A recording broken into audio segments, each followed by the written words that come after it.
কারণ বিগত সরকারের আমলা আপনারা দেখছেন, আমি নিজে একটা মানুষ আইছিলাম একবার বুট দিতাম, সেন্টারে যাওয়ার আগে আমার এক হুজুর যাওয়া লাগতো না, বুঝলে কে রে বুট দেও হয়ে গেছে গা।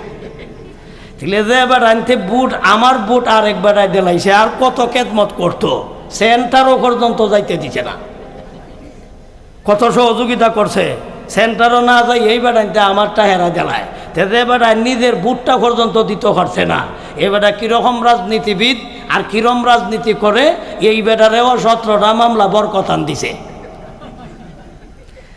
আচ্ছা কইন, যে বেটা জীবনে কোনো দিন বুট দিব দূরের কথা, যাওয়ার ওই সৌভাগ্য হয়নি, আগের থেকেই দেলাইছে। আরেকজনে আমার হুজুর খালি আপনারটা না, বহু মরা মানছে আইয়া বুট দেওয়া গেছে, সর্বনাশ, বহু মৃত্যু মানছে আইয়া বুট দেওয়া গেছে। তাইলে মরা মানছে যেহেতু বুট দিছে, জেতা মানুষের দরকার নাই, জেতা মানুষের জেলো মরা মানছে বুট দেয়। কিছু করো চা আসেনি, চা দাও করো। তাইলে এইটা যদি আপনারা বুঝেন যে দলের মানুষই ফেসিলিটি খায়, থানার যান দলের মানুষের সুযোগ পায়, জেলার যান দলের মানুষের সুযোগ পায়, কার্যালয়ে যান দলের মানুষের সুযোগ পায়, আর অর্থের দায়িত্ব যদি আল্লাহ মানুষের এত দিত, তাহলে বিরোধী দিত খালি কলার খালি গেরান পাইতো, মাল পাইব দূরের কথা, গেরান হইল না।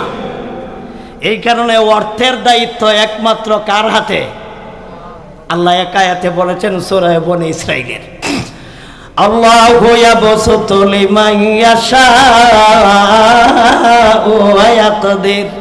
আল্লাহ যারে চায় সম্পদ বাড়ায়া দেয়, আল্লাহ যারে চায় কমায়া দেয়। তাইলে আল্লাহ কাউকে বাড়াইয়া দেয়, কাউকে কমাইয়া দেয়, এই রকম বেশ কমটা আল্লাহ কেন করে? সবাইরে সমান ধনী বানায় দিত, আর নাইলে সবাইরে গরিব বানাইতো।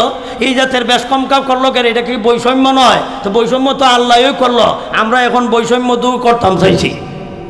এটা কই না আমরা বৈষম্য দূর করতাম চাইছি, আল্লাহই দেখি সৃষ্টিগতভাবে বৈষম্য রেখা দিছে। কাউকে আল্লাহ ধনী বানায়, কাউকে আল্লাহ গরিব বানায়। আপনারা কি মনে করেন আল্লাহ কি ইচ্ছা করলে সবাইরে ধনী বানাইতে পারে না? আল্লাহ কি ইচ্ছা করলে সবাইরে গরিব বানাইতে পারে না? তো এই বৈষম্যটা আল্লাহ রেখা দিল কেন?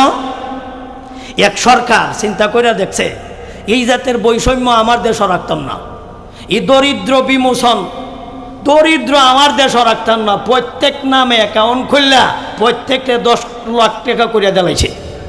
তাইলে আমার দেশও আর গরিব থাকতো না। কেন লাগে গরিব থাকতো? সবাই ধনী হোক। সবাইরে যখন 10 লাখ টাকা করে দিলাইছে, যে বেটা রিক্সা চালক হে বেটা দেখছে আমার অ্যাকাউন্টও 10 লাখ, রিক্সা যে জায়গা আসিল এই জায়গা তো এবার গে জায়গা, কারণ আমি আর রিক্সা চালাই কি ধরতাম, আমার 10 লাখ টাকা আছে। যে বেটা বাস চালাইতো, বাস চালাওকে দেখে এর নামে 10 লাখ টাকা, বাস যে নয়াসিল দাঁড় করে এখান থেকে বাইকে থাকা। এখন যাত্রীরা প্রত্যেকের নামে তুই আছে 10 লাখ। এখন যে ন আছে সবাই এই কাজকর্ম বাদ দিয়ে যার বাড়ির এখন সব কাজ বদ্ধ। এখন বিল্ডিংয়ের কাম করতো কেডায়, এখন ড্রাইভারি করতো খেলায়, এখন ক্ষেত করতো কেডায়, এখন আলু ভাইবে কই, মূলা ভাইবে কই, ডাইল ভাইবে কই, মরিচ ভাইবে কই, এখন আর চাইল ভাইতে কই, এখন খালি টেহা কা। এখন বুঝছেন না আল্লাহ কেন বৈষম্য রাখছে? আল্লাহ বৈষম্য রাখছে এই পৃথিবীটা সুন্দরভাবে চলার জন্যে। যদি সবাইরে ধনী বানাইত তাহলে গাড়ি এখন চালাইয়া খেলা অনলইয়াই লইনে, তাহলে হে বেটার টাকার দরকার, তাহলে যেই বেটা রিক্সা চালায় এই বেটার টাকার দরকার। আপনি দনুলোক অফিসও গেলেন না কিভাবে? এই কারণে অফিস আপনার দ্বারা চলে, আর এই বেটার দ্বারা রাস্তায় আপনার যাওয়া চলে, এটা সব বন্ধ হইয়া যাইত।